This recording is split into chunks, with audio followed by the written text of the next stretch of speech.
Iyi radiyo mwumva ni radiyo inkingi y'amahoro, ijwi riharanira ukwishyira ukizana kwa buri munyarwanda. Bakunzi ba radiyo inkingi ndabasuje, turi kuwa gatanu ku itariki 5 z'ukwezi kwa gatandatu mu 2020. Kuri aya manywa nahamagaye Dr. Etienne Mutabazi. Dr. Etienne Mutabazi niba namuhamagaye nuko mu makuru arimo avuga ubu ngubu ikintu cya jenoside yakozwe mu Rwanda bakomeje kukigarukaho.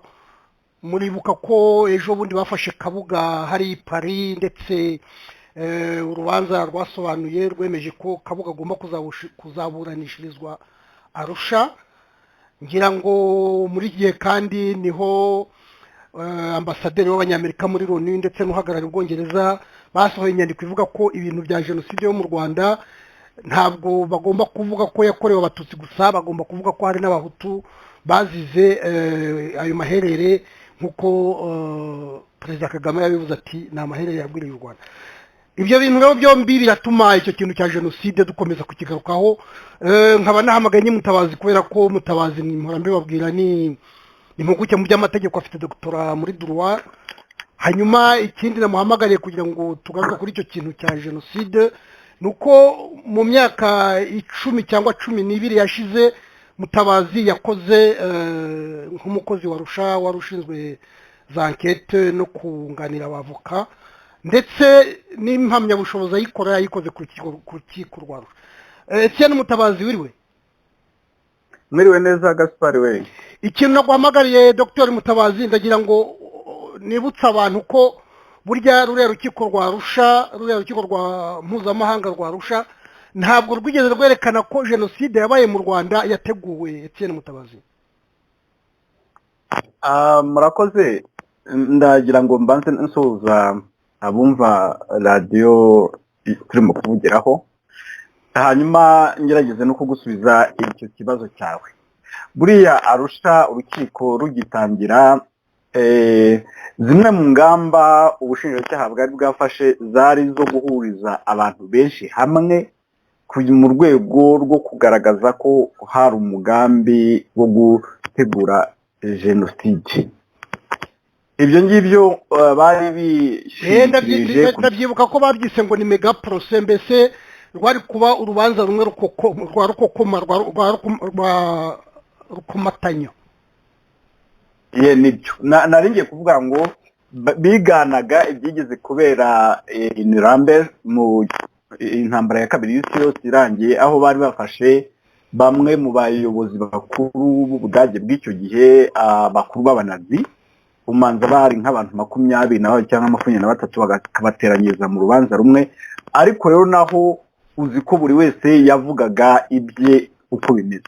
Ibyo rero muri izi manza, kubera yuko abari ibyaha byakozwe n'abantu benshi bikabera ahantu hanini, noneho ubushinjacyaha bugakeka ko bitoroshye kugira ngo berekane uruhare rwa buri muntu aba yaragize.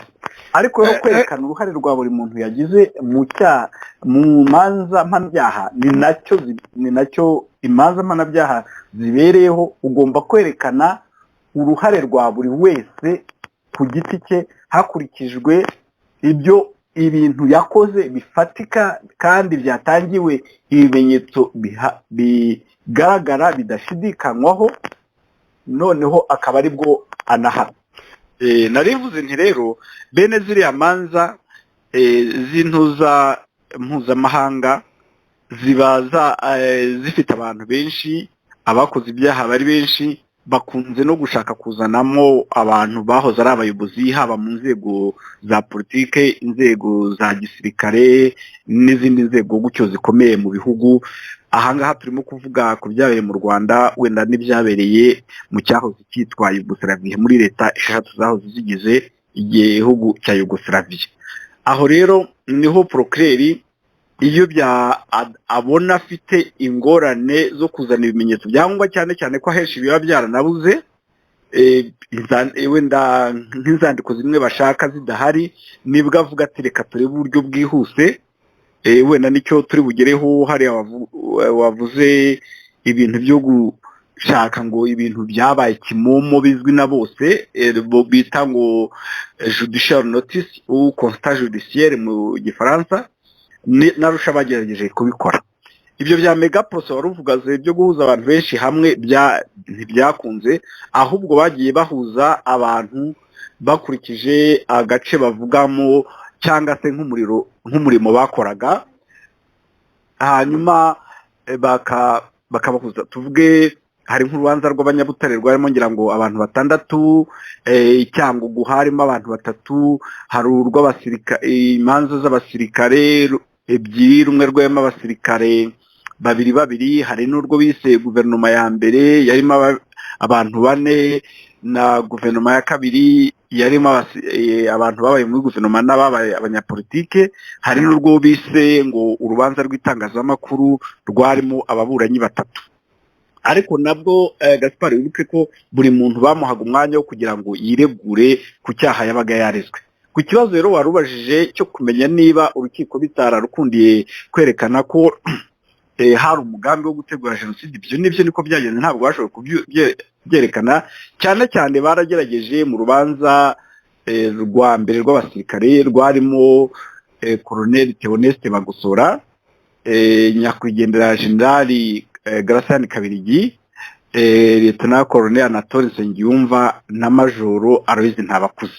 Icyo gihe umutangabuhamya w'impuguke bari bazanye na Alison Deforge niwe bagerageje kugira ngo yerekane ko haje uwo mugambi.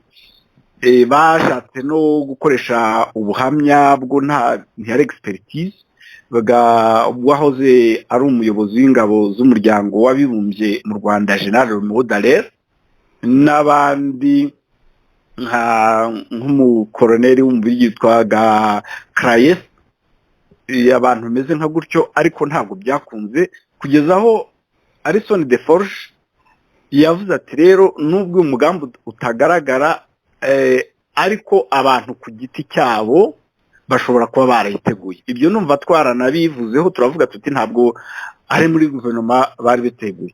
Ngize n'Imana kuko umbajije iki kibazo, hari inyandiko nabonye bitari kera, ni inyandiko ngira ngo twabonye, ngira nkanjye nayibonye ejo. Ni igitabo cyanditswe n'umwongerezakazi witwa Linda Mervyn, ngerekeranyije mu Kinyarwanda avuga ngo ni umugambi wo kubeshya guhakana jenoside y'Abatutsi. We ahavuga ati mu myaka yashize ubukangurambaga buteye ubwoba bwakozwe n'abayikoze kugira ngo bahakane iki cyaha, bagerageza kubeshya amateka no gushinja abahohotewe. Aho rero Regency yasomye inyandiko, noneho aravuga ati Linda Mervyn arantangaza cyane kuko numwe mu bantu bagiye bakoreshwa na FPR kiri ku rugamba kugira ngo bayifashe gusobanura ibyakorwaga mu Rwanda, cyane cyane harimo kugureka ibintu bimwe na rimwe, yewe n'ibinyoma byari birimo. Linda Mervyn rero ari mu bantu bahaye igihembo cyitwa ngo n'umudari ngo igihango cy'ubucuti budasanzwe mu 2007 n'abandi bantu ngira ngo 8. Icyo ni igitabo cya kabiri yanditse, kuko hari n'ikindi yanditse n'ubundi nacyo cyari kirimo ibibeshyo byinshi cyane mu myaka yashize. Yego, noneho rero buriya ko bintu byabaye mu Rwanda tugomba no kugabanya abantu bagiye babyandikaho mu byiciro nibura nka 3. Hari abantu mu by'ukuri babonaga bandika barateguwe neza banabihimbirwa, nkari nk'Linda Mervyn, umusomali witwa wahoze ayoboye izina rye yitwa Rakia Omar muri Africa Rights, afatanije n'undi mugabo wo muri Afrika y'Epfo. Noneho abo n'abantu nabo ngabo, noneho barabihemberwaga, twagiye tubona za facture nyinshi. Rakia Omar bagumye banamukoresha avuga ngo arimo gukora ibyo bita consultance, nko kujya kureba abantu za ngo abarwanyi bo muri FPR. Ndumva hari raporo ndende yakoze mu 2008. Harimo rero bene abo bantu harimo abandi bitwaga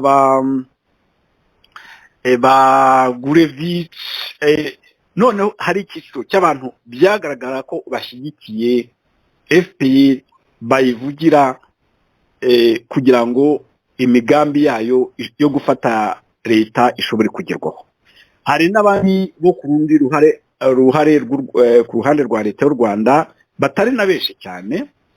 Hari n'abantu bageragezaga gukora ubushakashatsi kugira ngo basobanukirwe neza ibyabaga mu Rwanda. Nuvuga ko rero hagati kuva muri 1994 kugeza nibura nko mu 2010 washoboraga kubona ibyo bipande nibura bitatu. Icya gatatu wenda sinari nakibuza, hari n'abantu bageze aho mbere bandikaga bavuga ati dore uko byagenze, ufashe nk'uriya mu professeur w'umubiri yitwa Philip Reynders, ugafata ba André Gishawa, ugafata abantu ba Romasha, wenda nangiye kuvuga kamvuga na Jean Reprinier, kuko usanga hari aho rwose yavugaga ku bya FPR cyane, ariko ageze akavuga ati hari aho batubeshya. Nukuvuga ngo hari cyane cyane umuntu wahindutse ni Bernard Rugo, uriya mu professeur w'umufaransa. Bernard Rugo rwose ari muri iyo ntuza, muri icyo kintu, kuko yatangiye ari umutangabuhamya w'ubushinjacyaha, ariko ageze haravuga ati noneho ngiye gutanga ubuhamya ku ruhande rw'abaregwa. Nuvuga ko rero ni ibintu bitavuzweho rumwe cyane. Bya no mu Rwanda rero, mu Rwanda uzarebe biragoye kugira ngo umenye uti iyi jenoside bavuga yakozwe ryari mu gihe. Uru rukiko rwa Arusha rwo ruravuga ruti kuva ku itariki ya 6 z'ukwa 4 muri 1994 kugeza ku itariki ya 17 hari jenoside. Ibyo ni nacyo cyatumye bashyiraho ruriya rukiko. Ariko mu Rwanda ho baravuga bati kuva ku itariki ya 2. Niyo urebye itegeko ngenga umanza ari nimero 8 yo ku itariki 30 Kanama 1996, iryo tegeko ryashyiraga ngo abantu bicanye mu byiciro, niba mbyumva neza wenda ni nk'ibyiciro 4 cyangwa 5, ntabwo mfite inyandiko imbere yanjye, ariko nicyo gihe ryaheraga nga. Noneho wanakurikirana muri iki gihe Gaspard, ukaba ureba ko hari abantu bagishakisha, uretse kwenda wo umuntu hagire n'icyo narabavugaho, umuntu yibaza niba koko ari abashakashatsi bagamije ukuri, bagamije kureba neza ibyabaye mu Rwanda kugira ngo bisobanuke, cyane cyane wa mugambi wo kuvuga ngo ntibizongere kubaho, cya kintu bavuga ngo never again giye kuzongera kubaho.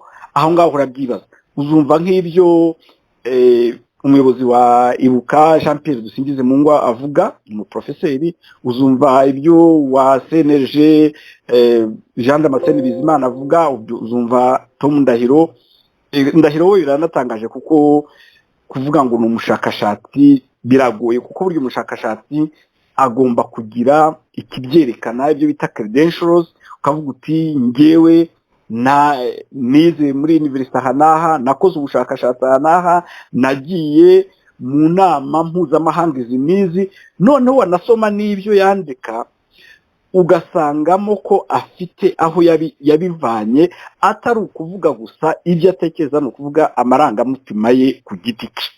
Nibyo rero akenshi usanga, kuko iyo usomye inyandiko nyinshi uravuga ati se uyu muntu yanditse amapaje hafi 10 mu Kinyarwanda avuga uko atekereza, none se ubu nibwo bushakashatsi? Akavuga ati ndi umushakashatsi, akagenda bisubiramo, umwumva wese ati ni umushakashatsi.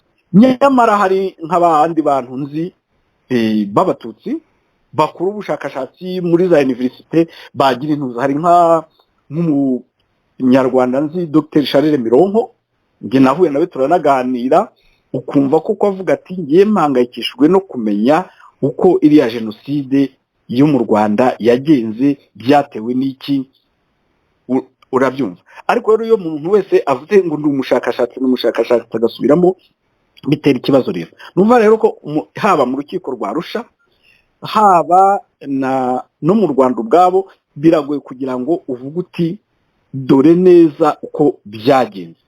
Wenda icyo nakongeraho nuko buriya mu Rwanda ibikorwa ni uruhande rumwe, ni uruhande rwa FPR. Ibyo nta wabishidikanyaho. Iyo abantu bari muri leta dukurikirana ibiba mu Rwanda, dukurikirana abantu bavuga rikijyana, dukurikirana n'abandi batagira icyo bavuga, ahubwo wagira icyo bavuga bakavuga bati wowe urimo guhakana cyangwa se urimo gusubiza ibintu inyuma, byandi bita ngo negationiste cyangwa revisioniste. Ntabwo twe twumva nk'umuntu w'umuhutu uri mu Rwanda uhaguruka ngo ajye kuri radio avuga ati dore nanjye ibyo nzi. Uzumva umuntu w'umututsi arahagurutse yagiye hari abandi batutsi banagize ingorane zikabije, tuvuge nka nkuriya nyakwigendera Kizito Mihigo avuga ati dore ngi byambayeho, dore nge naraye mu mirambo, navuyemo nakijijwe n'Imana. Ibyo byabaye mu gizwe ravuga ngo ni mepone ya cupucupu. Rwose nagarukiye ku kagozi, byari byananya.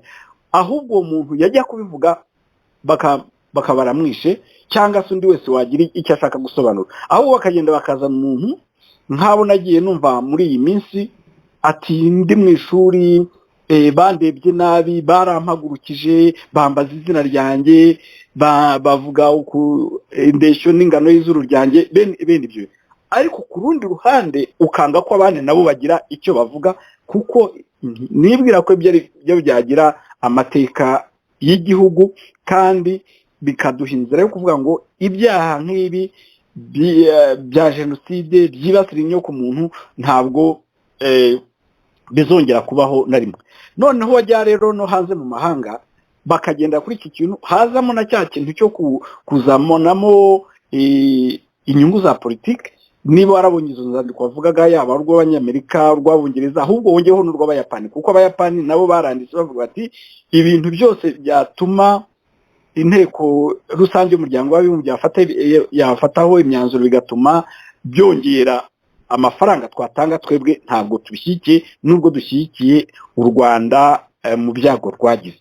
Urumva rero ni bya bindi akenshi tuvuga tuti jenoside yabaye nk'igicuruzwa, kuko muri ya porogaramu bafite bita outreach ni ukuvuga ni nko kujya gusakaza hanze ibyabaye, gukora ubukangurambaga kugira ngo ibintu bitazabaho. U Rwanda rwo ruravuga ati niba muvuze ko jenoside yakorewe abatutsi mugomba no kubashakira uburyo bwo kubaho. Ukibaza uti nyuma y'imyaka 26 abo bantu badafite uburyo bwo kubaho kubera ibintu bya 1994 n'abantu bameze gutyo. Numva rero ariko n'amafaranga barayabonye Mutabazi menshi cyane rwose barayabonye, ariko urumva barashakisha ndi aricyo gituma bagenda biriya Abanyamerika bavuga ati baragenda bagakora imishyikirano za negociation mu buryo budasobanutse, butari transparent, kugira ngo babunyemo ayo maronko. Ibyo ni ibintu tumenyereye, ariko nanone tuguma kugenda tuvugaho dusobanura kugira ngo amahano nk'ari atazongera kubaho mu gihugu cyacu. None se ibyizo manza zarusha kugira ngo batashobora gusobanura ko jenoside yateguwe, ngira ngo wagusha kuri iyo ngingo. Nari nabivuze, bagiye bavuga bakoresheje ibyo bita preuve circonstancielle, sinzi uko nabivuga mu Kinyarwanda, no kuvuga ibimenyetso bitandukanye. Niba udashoboye kwerekana umugambi, cyane cyane nko mu rubanza rwa Jean Paul Akayezu baravuze ati kugira ngo werekane ko habayeho ikintu nuko mbere na mbere wagikoze abyemera. Hari umuntu umwe nzi nko mu rubanza rwaho ari minisitiri w'intebe Kambanda, Jean Kambanda, bamusinyishije inyandiko, bazimusinyisha mu by'ukuri mu bihe bikomeye, yaba ari ubushinjacyaha, yaba ari avoka we, bose ubona bashyize hamwe, banamujyanye ngira ngo Idodoma, abandi bafungiye Arusha. Arasinya, ariko nyuma yaje kwandika inyandiko avuga ati bashyizeho agahato, banyemera n'ibintu mbura ukuntu bigira. Ikindi nuko Kambanda yari minisitiri w'intebe wa leta, ariwe muntu ukomeye cyane, ari abacamanza bashaka kugira ngo berekane ko barimo gukora akazi, ari ubushinjacyaha kugira ngo bahabonera amanota menshi cyane. Hiyongereho n'ikindi kintu ko wunganiraga Kambanda nawe yumvikanye n'uwari umushinjacyaha, bari abantu bava no mu gihugu kimwe basanzwe bakwana muri Kameruni, Kambanda arasinya ariko nyuma nzi ko yabisobanuye. Yes, urubanza rwagiye mu bujurire baramubwira bati yes wari minisitiri w'intebe ibi byarabaye iri no mu mpamvu wenda twaguhanye, ariko nanone twibuke ko hari abantu bari muri ya guverinoma bari bamazemo n'igihe bahanaguweho icyaha. Ntabwo ni ukuvuga ngo byageze aho noneho urukiko runaniwe gusobanura ibi twavuze birebana na jenoside. Icyo gihe byari itsembabwoko n'itsembatsemba, nibwo procureur yavuze ati noneho ngomba gushaka uburyo ibi bya jenoside ntazongera kubitangaho ikimenyetso. Nibwo yatanze ikirego mu ntuza mu rugereko rwa mbere mu rubanza rwa nyakwigendera Joseph Nzirorera wari kumwe ngira ngo ni mu rubanza rwa MRND, donc yari kumwe n'amatongera yes na Karemera Edouard na Karemera. Ni ukurakoze. Noneho rero nibwo mu 2006 urukiko ruvuze ruti noneho tugiye gufata icyemezo tuvuga yuko ibyabaye mu Rwanda ari ibintu kimomo bizwi na bose.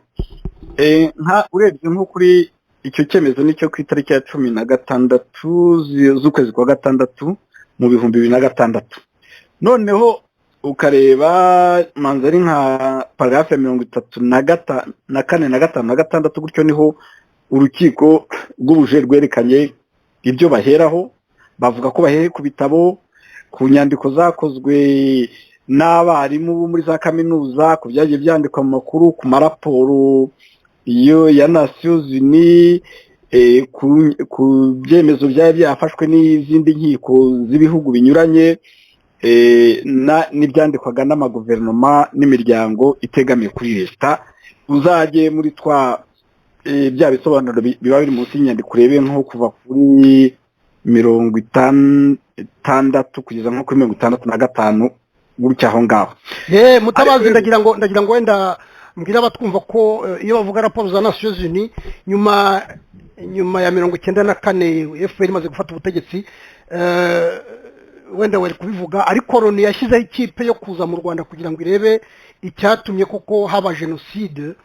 Noneho bayise raporo Carlson rero muri raporo yabo hari ahantu bavuga bati twaragenzuye mu Rwanda tureba ibyanditswe byose ducukumbura ibyari bihari, bati nta na hamwe twabonye abo bantu barimo bafatwa bicaye ngo banoze umugambi wo kurimbura abandi bantu.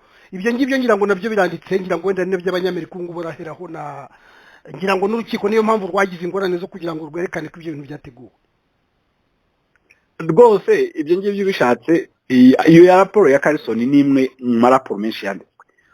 Buri ushatse ku ibyabaye mu Rwanda hariya byatumye rujyaho wahera kuri raporo yakozwe n'abahanga mpuzamahanga bari mu Rwanda bakora ankete ku byaha byari byakozwe kuva mu 1990 mu kwezi kwa 10. Ni abantu baje mu Rwanda hagati itariki ya 7 na 21, ariko abenshi muri bo twaje gusanga nyuma ko ari n'abantu babaga bavugana cyane na FPR bayishyikiye, abarimo ba Jean Carbonal, meme abo ba Arsène Deforge akivugana nabo. Uzi ko Arsène Deforge atangiye nawe gushaka guhindura, bamwangiye kujya ajya mu Rwanda bamuvaniraho. Harimo n'abandi kuko urebye muri raporo wayibona harimo nanuzana n'ibyari byananditswe nigeze kubivugaho n'umunya Senegal witwa Waliba Krendiaye muri mission yari yakoze mu Rwanda hagati itariki ya 8 n'iya 17 mu kwezi kwa 4 muri 1993. Ariko nanone buri ibintu byinshi biri muri raporo nako muri za Telegram n'andi mabarwa yoherezaga na Minwari kuva mu kwezi kwa 8 muri 1993, itaraba Minwari ikitwa Yunomir ikiri ku mupaka w'u Rwanda n'Ubugande. Twanarebye telegram nyinshi zaherezwaga na ambasade y'Abanyamerika. Ni dosiye nyinshi cyane, harimo ngira ngo nk'amadosiye arenze 47 twarebye raporo y'intuza ya sena y'Ababiligi, tureba iy'Abafaransa, ariko cyane cyane umuntu wanditse avuga ati jenoside bwa mbere ni umugabo wo muri Cote d'Ivoire René Denisogi, yanditse ngira ngo raporo 6. hanyuma ibyo bya Carlson uzabisanga no mu gitabo bitwa the UN Blue Book, ni ibitabo Nations Unies zikunda departement yabyo ishinzwe itangazamakuru ikunda gutangaza. Yanditse igitabo ivuga ibintu byose, amaresolution yose yakozwe arebana n'u Rwanda kuva muri 1990 kugeza muri 1995. Ibyo bintu rero iyo bisomye ukabishyira hamwe ntiwite kuri kamwe gusa, ukareba impande zose, koko uwo mugambi ntabwo bawugeze. Ariko nanone tutirengagije ibyo twaganiwe na mu bintu bya mbere, buriya guteranya abantu kubera yuko uzi wenda ko hasanzwe hari ikibazo cy'ubwami mu Rwanda, hakaba hari ipfunwe abantu bamwe babaga bafite wenda kubera ko bahunze kandi byari byo bamaze igihe bafite uburenganzira bwo kugaruka mu gihugu cyabo. Abahutu bari muri leta icyo gihe, noneho wowe urimo gutegura imigabo n'imigambi yo kwigarurira akarere, ubonye abantu ukoresha icyo kintu kinjiramo cya geopolitique, kuko twagiye tuvuga ku telegramu nyinshi z'abanyamerika zagiye zigaragara, dufite twaganiraho ni nyinshi, cyangwa se n'undi wabishaka yareba nka website yitwa Rwanda Document Project yatangiwe na Professor Peter Eririnda wahoze aburanira Majoro Aloys Ntabakuze, waje no gufungwa agiye mu Rwanda kujya kunganira Madame Victoire Ingabire. Ibyo ngibyo ayo madokima yabona, amadokima yo mu nzego z'iperereza mu by'ukuri ariyo yatangaga icyerekezo kibirimo gukorwa muri kariya gace. Twe tukibwira yuko ari abantu barimo kwicana, ariko hari abantu babyungukiramo. Nibyo tuvuga tuti biriya bihugu byo mu burengerazuba bw'isi byagize Imana bibona umuntu uri Perezida Kagame arabafasha kugira ngo bimakaze inyungu zabo muri kariya gace n'undi wese. Ni ibintu rero birebire, ariko kubera ukuntu bigenda ari uruhererekane, kimwe kibanza ikindi kikajyaho, bigeraho bikaba byinshi, ukavuga uti nimbijyamo ni ikintu kizafata igihe kirekire, ni ibintu umuntu atarangiza mu kiganiro kimwe tuba dukoze kuri radio gutya. Musabyimana urakoze Dr. Mutabazi. Ni ukuvuga mbese ko mu magambo make kugira ngo badukurikiye bumve aho tugana, ni ukuvuga ko urukiko rwa Arusha runaniwe kwerekana ko habaye umugambi wo gutegura iriya jenoside. Ziriya raporo zimaze gusohoka zerekana ko nta gihe ari guverinoma, ari abaprefe, ari ababurugumestre bateranye ngo bivuge bati dore umugambi tugiye kuzuza. Kandi koko birumvikana, kuko irebye nka guverinoma harimo abo bavuze bati murabere. Ni ukuvuga rero ko guverinoma itashobora guterana ngo noneho bamwe bababere. Mu gisirikari hari bari ba officier, wavuze uriya nyakwigendera werutse kwitaba Imana General Kabirigi, bari baramugize umwere. Wavuze mu baprefe bagamba iki bamugize umwere, na General Ndindirimana Daire bamugize umwere. Mu burugumestre harimo abo bagize abere muri burugumestre wa Mabanza yitwa nde bagirishemwe nawe bamugize umwere. Mbese urumva koko ko ikintu cyitwa umugambi ntabwo cyashobora kubaho, kuko iyo kibaho nta muntu n'umwe uba waragize umwere. Ibyo rero nibyo byerekana nyine ko uwo mugambi nta wabayeho. Ariko rero icyo nagira ngo wenda n'abandi abanyarwanda buretse gato nyongereho nk'iminota 2 ngira icyo musobanurira. Wibuke ko kuva buriya mu kwezi kwa kane muri 1992 hariho guverinoma ihuriyeho n'amashyaka menshi, yayobowe na Minisitiri w'Intebe Dismas Nsengiyaremye, nyuma aza gusimburwa na Madame Agathe Uwiringiyimana. Sibyo izo guverinoma nibura habaga harimo umututsi, nibura habaga harimo umuntu utavuga rumwe n'ubutegetsi, hari nka biriya bice by'amashyaka nka Parti Liberal muri MD bavuganaga na FPR, bigeze no kujya i Buruseli aho ngaho ni Bujumbura baganira. Iyo uwo mugambi ubaho baba barawuganiriye. Nigeze no kuvuga nti ni gute ikintu nk'iki baba bakizi bakagera rusha bakamara imyaka yose mu masezerano mu biganiro, ntibavuge bati hari ikintu gikomeye mu gihugu murimo gutegura umugambi, guverinoma irimo gutegura umugambi n'uwuhe. Mukanya mvuga kuri Linda Melvin, we aravuga ati leta y'abatabazi yagiyeho ku itariki 9 z'ukwezi kwa 1994, nko kuri 12 imaze iminsi 3 ihita ijya Igitarama. Hari imirwano, buri wese atazi ko ari buramuke, atazi aho umuryango w'uri. Ntabwo ari leta yigeze ibona umwanya wo kwicara ngo itegure, kandi icyo gihe tuzi ko ubwicanyi bwari bwatangiye. Tuzi abantu bishwaga iki gihe, abishwe mu ijoro ryo ku itariki ya 6 rishyiri ya 7, abishwe ku itariki ya 7, abantu bagiye bahungira wenda mu Biriziya bakicirwa. Ibyo ni ibintu byanditse. Ariko rero bitewe n'uvuga nk'ariya Lengency arimo kwandika kuri ya nyandiko ya Linda Melvin, yaza atari ko rero Linda ati ufite ikibazo ati kuko wowe ufatanya na FPR, atari ko iyo batangiye kuvuga igihe ibintu byatangiriye ntacyo uvuga, iyo batangiye kuvuga niba jenoside yateguwe ntacyo uvuga, iyo bavuze umubare w'abaguye muri biriya ntacyo uvuga, iyo bavuze umubare w'ababigizemo uruhare, iyo bavuze mu ruhare rwa FPR, iyo bavuze ko ibyabeye Arusha ari ubucamanza bw'uwatsinze intambara, ibyo byose ntacyo uvuga. Kandi wowe ugenda uhitamo icyo bita mu Cyongereza selective, uhitamo ibyo ukoresha n'ibyo udakoresha, kandi na bimwe uvuga ni ibinyoma. Icyo ni ikintu gikomeye.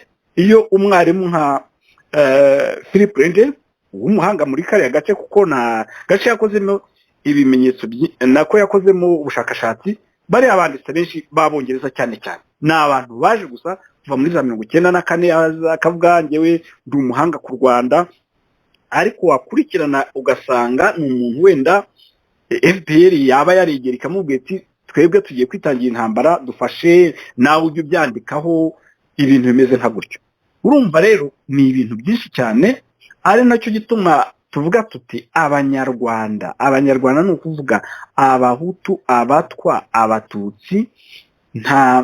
Ndibaza ko batari bigera babona umwanya bicaye bari kumwe, nta muntu bari hejuru, nta n'ikindi kintu bagamije, ahubwo bagamije kugira ngo baganire, bumvikane ku kintu kimwe kirebana na biriya byabaye, bagihe n'icyerekezo mu minsi izaza. Urakoze Dr. Etienne Mutabazi. Reka wenda nkubaza akabazo ko kwanzura mu minota nk'ibiri. Ese urabona umaze kwerekana ko Arusha yaciye imanza igenda ivuga iti jenoside yabaye Kimomo mwarayikoze nubwo mutayiteguye, jenoside yabaye Kimomo. Icyo kintu cyo kuvuga ngo byabaye Kimomo ngira ngo ubu ngubu ibimenyetso wenda biragenda bigaragara. Ese urakeka ko bari abantu barusha hari urukiko wenda mu mateka ruzongera kubarenganura? Ntabwo sinavuga ngo ndabikeka. Nibi tuba dukora ubwabyo no kubarenganura, kuko kurenganura umuntu ntibivuga ko wafunzwe imyaka 20 tuzayigabanya kuko yayimazemo.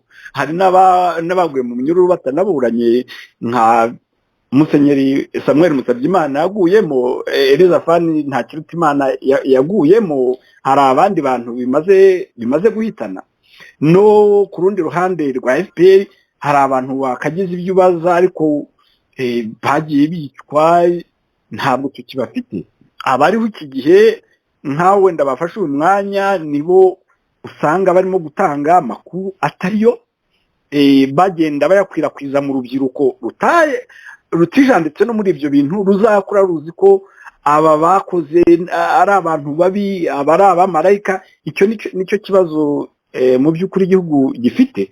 Arusha rero yakoze ibyo yakoze, yari muri uriya mugambi nigeze kuvuga.